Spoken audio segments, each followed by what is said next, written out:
J'ai débuté la pratique de l'aïkido en janvier 1969, alors que j'étais ceinture marron de judo, puisque j'avais commencé la pratique du judo en 1966, dans un petit club de Dordogne.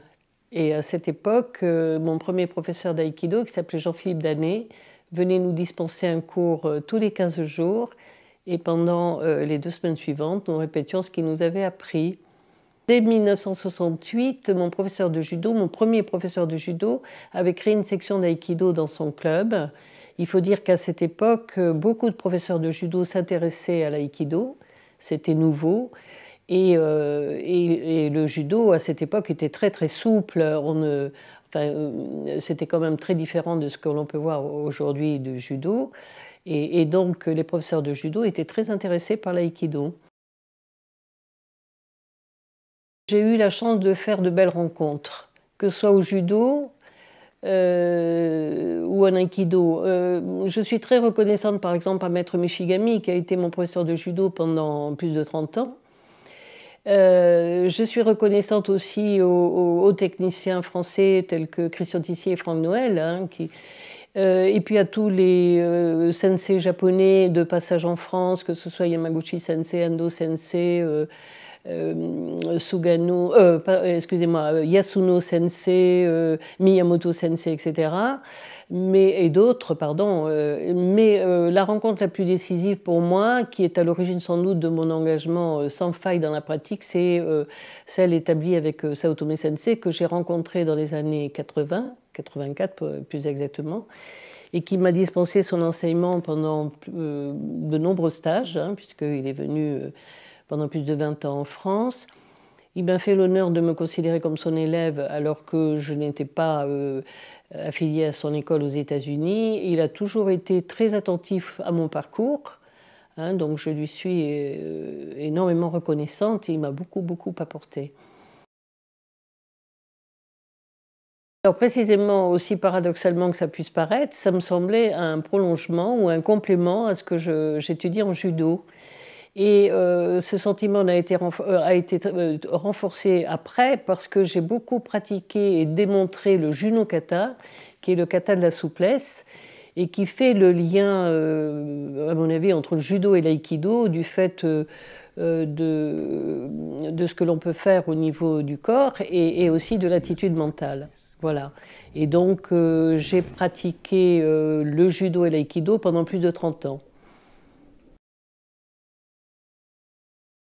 Quand nous avons commencé l'aïkido, alors nous avons d'abord pratiqué avec des judokas, et à cette époque, l'aïkido était très dur, en tout cas ce que nous faisions parce qu'on ne comprenait pas très bien. Les poignets doublaient de volume, les coudes souffraient beaucoup parce que les shironage étaient très mal portés. Mais bon, on trouvait. Et puis par ailleurs, comment dire, dès 1972, je suis allée faire un stage à Annecy avec 2 amis. Ce stage était animé par Tamura Sensei, Nakazano Sensei, Sugano Sensei. L'enseignement était très ésotérique, on ne comprenait pas grand-chose, mais en fait, on trouvait ça très intéressant. Et à l'époque, c'était très dur, mais parce que tout était basé sur la douleur. On chutait parce qu'on avait mal, et on pensait que c'était ça l'efficacité. Et puis, au fur et à mesure, que, par exemple, quand les hauts gradés français sont rentrés du Japon, ils nous ont fait faire des progrès considérables parce que d'abord, ils revenaient avec un bagage technique. En plus, ils ont su adapter leur pédagogie au public occidental. Et c'est à partir de là qu'on a commencé à comprendre comment il fallait attaquer, comment il fallait chuter, comment il fallait suivre, etc. Moi, j'ai suivi longtemps Tamura Sensei, puisque c'était notre professeur à ce moment-là. Mon premier professeur d'aïkido était élève de Maître Noro et de Maître Tamura. Donc, lorsque nous allions au cours, enfin au stage de Maître Tamura, il expliquait très peu les choses. Il nous montrait le début, il nous montrait la fin, mais en fait, on ne savait pas trop ce qui se passait au milieu. Et c'est quand il nous prenait, par exemple, comme Uke, moi, il me prenait parfois parce qu'il trouvait que je chutais pas trop mal puisque je faisais du judo.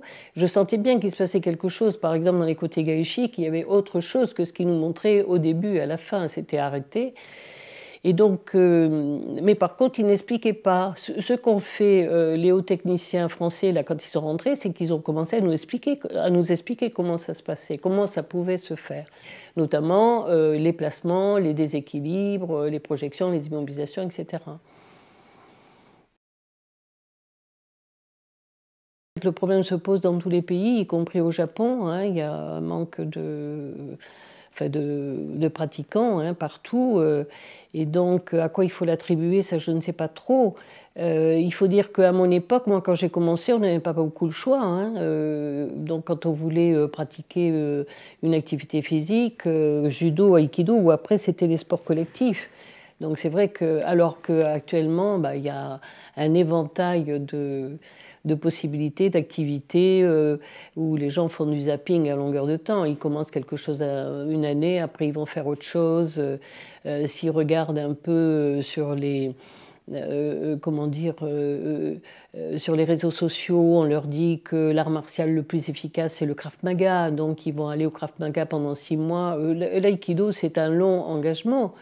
Donc, est-ce que c'est ça aussi qui... Je ne sais pas honnêtement ce qu'il faudrait faire pour motiver un peu plus. Peut-être revenir aussi, à mon avis, l'aïkido souffre d'une image qui n'est pas très... comment dire, très clair ou d'un discours qui n'est pas clair. Je crois qu'il y a beaucoup de représentations. Enfin, chaque personne peut avoir une représentation mentale différente, un enseignant également, et que donc c'est très compliqué d'avoir un discours, une image qui soit partagée par tout le monde et qui soit claire oui, dans le message que l'on veut faire passer, quoi. Hein. C'est dommage hein, que bon, c'est quand même une des rares disciplines où on prône la non-compétition alors qu'on est dans une société hyper compétitive. Ce serait quand même intéressant d'attirer toujours l'attention là-dessus et notamment une aussi des rares disciplines où on préserve sa propre intégrité et l'intégrité de l'autre, où c'est une pratique mixte. Enfin, il y a des tas comment dire, de bonnes raisons. Mais bon, est-ce que pourquoi le message passe si mal, ça je ne sais pas trop. Je crois que c'est lui qui m'a fait comprendre vraiment le sens de Hirimi. Parce que j'avais toujours l'impression que, effectivement, je faisais Hirimi. En fait, lui, il me disait va tout droit. Bon. Et à partir de là, je me suis rendu compte que finalement, ça m'était possible, y compris dans la vie de tous les jours, d'affronter des situations de front, comme les personnes. Alors, après, il m'a fallu bien sûr mettre un petit peu plus de rondeur quand même là-dedans, parce que c'était un peu direct. Mais comme j'étais d'une nature un peu timide et réservée, voilà, ça m'a permis au moins ça. Mais ce qui m'a apporté, bon, après c'est très compliqué de dire en fait ce qui m'a vraiment apporté. Ce que je sais, c'est qu'il comment dire, il a toujours été mon guide, enfin, à l'origine de mes motivations. C'est pour ça que je n'ai jamais arrêté et que j'ai toujours envie de continuer, quoi. Ce que j'essaie de transmettre, c'est de permettre à chacun et chacune, quelles que soient ses capacités physiques, mentales, etc., d'acquérir les outils qui leur permettent de pratiquer au mieux l'aïkido. C'est-à-dire que, en fait, je mise beaucoup plus sur le travail des hanches que sur le travail des épaules, par exemple. Et donc, je suis attentive à ce que chaque personne, quel que soit son gabarit, puisse s'approprier ces outils pour faire comment dire, le mieux sans avoir fait, je veux dire, peut-être enseigner le principe de l'économie, quoi, hein, utiliser le mieux son corps, en fait. La meilleure utilisation, c'est l'utilisation la plus efficiente du corps. C'est ça qui m'intéresse. Je n'aime pas utiliser le terme de féminiser la pratique, parce que ça voudrait dire qu'il y a une pratique féminine et une pratique masculine. Donc en fait, la question, c'est comment faire pour qu'il y ait plus de femmes. Alors, moi, c'est vrai que je suis enseignante depuis très longtemps et que si j'avais la solution, je le dirais. Cela dit, il m'est arrivé quand même d'avoir à peu près 50% de mon effectif en femmes. Ensuite, il ne s'agit pas de les faire venir, que de les faire venir, il faut aussi pouvoir les garder. Or, on sait, elles sont encore soumises à des obligations, que ce soit professionnelles, familiales et autres, que ce n'est pas aussi simple de se dégager au moins 2 soirées par semaine, que ça demande donc un engagement long également, hein. Donc peut-être c'est une des premières raisons, des raisons un peu extérieures. Ensuite, il faut se poser la question aussi, moi ça fait très longtemps que je me la pose, de savoir ce que les enseignants, puisque la plupart des enseignants sont des hommes, induisent, hein, notamment chez les femmes. Pourquoi ne garde-t-on pas les femmes? Pourquoi y a-t-il moins de femmes gradées? En proportion, je dis, hein, en proportion. Si on a 30% de femmes, on ne peut pas avoir 50% de gradés, voilà. Mais pourquoi n'a-t-on pas, pourquoi y a-t-il si peu d'enseignantes femmes, ou alors on leur fait faire les cours aux enfants, enfin, etc. C'est ce genre de questions qui, à mon avis, est à réfléchir avec les enseignants. Confier des stages, vous savez, dans ce domaine, ces messieurs ne sont pas très partageurs quand même, hein, parce qu'il y en a beaucoup et que... Mais si je compare par exemple par rapport aux États-Unis, les femmes sont beaucoup plus, alors j'allais dire entre guillemets, agressives, c'est-à-dire qu'elles s'imposent. Elles ouvrent des dojos, elles sont parfois chefs instructeurs dans le dojo, ce que nous n'avons, enfin très peu en France. Il y a très peu de femmes qui sont seules enseignante dans un dojo. Hein, c'est souvent l'assistante ou c'est elle a besoin de quelqu'un au-dessus qui, voilà, qui chapeaute, enfin, ou qui parraine, je ne sais pas. Très peu en France quand même. Il y en a quelques-unes qui font des cours, mais il y en a très peu. Alors déjà, pour préciser, je n'ai jamais eu l'ambition d'être présidente de ligue.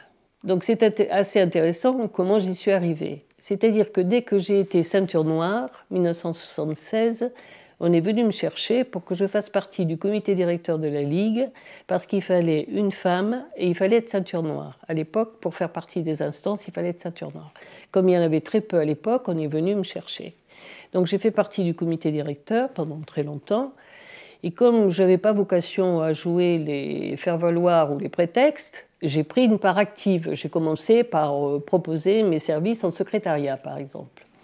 Donc pendant très longtemps, j'ai fait du travail, voilà. Et je me suis rendu compte à ce moment-là, quand j'étais très intéressée par la pratique, de ce qu'il faudrait comme cadre permettant le développement de la pratique, de la discipline. Voilà. Et donc je suis passée par différentes étapes, secrétaire, ensuite j'ai été nommée à un moment donné présidente adjointe ou présidente, oui, adjointe quand il y a eu un nouveau président de la fédération, hein, parce que ça se passait un petit peu comme ça. Et puis, à force de... Enfin, j'ai fait le travail dans l'ombre jusqu'au jour où je me suis dit, bah, il ne faut plus que je signe pour anonymement, il faut que je m'impose aussi. Et donc là, j'ai constitué une équipe et je me suis présentée comme présidente de ligue. Alors, il faut dire que je n'avais pas trop de problème parce que personne ne voulait trop le faire. Mais pour moi, ça n'a jamais été un enjeu politique. C'est-à-dire que je n'ai jamais fait de campagne électorale. C'est simplement proposer mes services. Et je me disais toujours, s'ils me refusent, ce sera parfait parce que comme ça, je pourrais aller faire autre chose. Donc, c'était avec cet état d'esprit-là.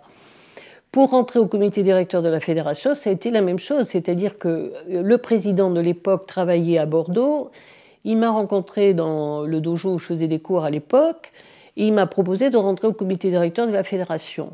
Bon, ce que j'ai accepté, mais il ne serait jamais venu me chercher, je n'aurais jamais postulé pour rentrer au comité directeur. Et je pense que la plupart du temps, c'est ce qui se passe pour les femmes. C'est-à-dire, on considère qu'elles ne sont pas intéressées par la question. Or, simplement, elles ont besoin qu'on les sollicite. Parce que moi, je n'aurais pas été sollicitée pour faire partie de la Ligue Aquitaine, jamais j'y serais allée, et pour la fédération non plus. Donc, elles ont besoin. Et le problème que je me pose aussi, c'est de savoir s'il n'y a pas la même chose pour les passages de grade. On dit couramment, les femmes ne sont... C'est vrai qu'elles ne cherchent pas la reconnaissance par les grades, un peu moins en tout cas. Et donc, comme on dit, elles ne sont pas intéressées, donc on ne va pas leur proposer de le faire. On ne va pas les inciter à le faire. Passer un diplôme d'enseignement, c'est la même chose. Elles ne vont pas y aller aussi spontanément. Et donc, moi je dis, c'est le rôle des enseignants de considérer que ça fait partie du processus de formation que de les envoyer passer des grades, de les préparer bien sûr et de les envoyer passer des grades. Donc pour en revenir à la présidence de Ligue, je me suis donc retrouvée présidente de la Ligue avec une équipe dont la plupart des personnes sont restées jusqu'à la fin. J'ai commencé en 1992 et là j'ai été élue sans aucun problème parce que les personnes s'étaient rendues compte que j'étais toujours sur le terrain et que c'était moi qui faisais le travail en fait. Et je n'ai jamais voulu être une présidente qui allait serrer les mains et dire bonjour aux personnalités qui étaient là. Moi, j'ai toujours été sur le terrain. Donc, la plupart des personnes sont restées avec moi jusqu'à la fin. Je n'ai pas renouvelé mon mandat en 2020, parce que là, il me semblait que c'était quand même le moment d'arrêter. Alors pourquoi il y a eu ce succès? C'était, je pense, un concours de personnes de bonne volonté. Il faut dire que la Ligue était quand même très compliquée à gérer auparavant parce que c'était vraiment une mosaïque de cultures différentes. On a eu des tas d'experts qui sont passés par la Ligue Aquitaine. Et puis c'est vrai qu'il y a eu quand même pas mal on va dire, de conflits. Et donc, souvent, on faisait venir quelqu'un de Paris pour régler le problème sur place. Bon, à partir du moment où j'étais là, j'ai pensé que pour arriver à une cohésion, il fallait aussi désamorcer les conflits, c'est-à-dire ne pas jouer la bataille d'ego. Moi, j'ai jamais mis... voilà. Et donc, et puis, voir ce qui était nécessaire, notamment la création de l'école des cadres, où je me suis beaucoup impliquée. Créer une école des cadres pour former les enseignants, pour que chaque club ait un enseignant diplômé, enfin ce genre de choses. Donc c'était quand même assez passionnant, très prenant bien sûr, mais je ne regrette pas de l'avoir fait. Alors après, c'est effectivement grâce à l'apport de chacun. Je dirais que pour moi, le rôle de la présidente d'une présidente de ligue, enfin d'un président ou d'une présidente de ligue, c'était comme le rôle d'un chef d'orchestre qui est chargé d'orchestrer des actions qui ont été concertées, ou bien d'un metteur en scène qui, a le souci de faire jouer tous les acteurs, c'est-à-dire du pratiquant à l'enseignant, à l'animateur technique ou à l'intervenant, au président de club, aux membres du comité directeur, etc. C'était tout ça. Donc trouver cette harmonisation, voilà.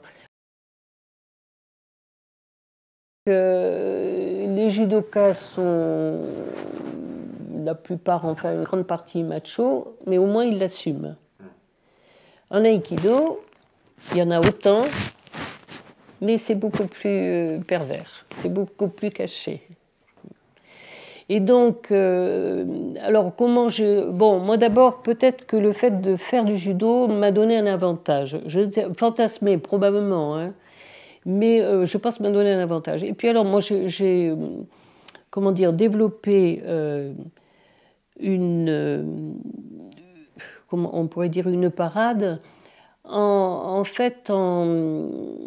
avec le sens de la répartie. C'est-à-dire, je forçais toujours un peu le trait. Quand on m'envoyait quelque chose, et je renvoyais quelque chose d'un peu plus comme ça, et avec humour. Bien sûr qu'on subit ça à longueur de temps, je veux dire. Donc, bon, moi, je me suis jamais arrêtée à ça. Oui, je transformais ça un petit peu en humour, j'en rajoutais un petit peu, donc ça me permettait de laisser passer ce genre de choses, parce que sinon, on ne peut pas vivre dans ce monde-là. C'est un plaisir pour moi de continuer quand même. Je ne me vois pas arrêter pour le moment. Bon, je suis limitée quand même par des problèmes de santé, ça je le reconnais, notamment pour des stages avec des chutes, tout ça je limite maintenant. Mais j'ai toujours, oui, j'ai toujours beaucoup d'intérêt, de plaisir à y aller, ça c'est sûr. De partager avec les élèves, d'essayer et de découvrir des choses à longueur de temps, quoi, quand même. La porte n'est pas fermée, quoi. Hein. Je trouve toujours quelque chose. Et là, bon, ce matin encore une fois, hein, quand je fais après comment dire, que je repense à ce que j'ai fait, je me maudis, quoi. Je me dis non, non, ça c'était pas bien du tout, quoi. Enfin, je suis jamais satisfaite de moi. Donc voilà, ça aussi c'est un grand moteur de motivation, quoi. Essayer toujours de faire mieux. On va travailler à contre-hanche. Hein, ici avec l'idée, ici comme si vous vouliez donner un athémie, une fois que vous avez fait plier le coude, comme ceci, l'idée c'est ça, déplier le bras. Et pour déplier le bras, il faut garder la hanche en arrière, sinon vous allez être gêné là, hein, ici. Donc, ceci. Alors, d'abord, parlons des principes mécaniques.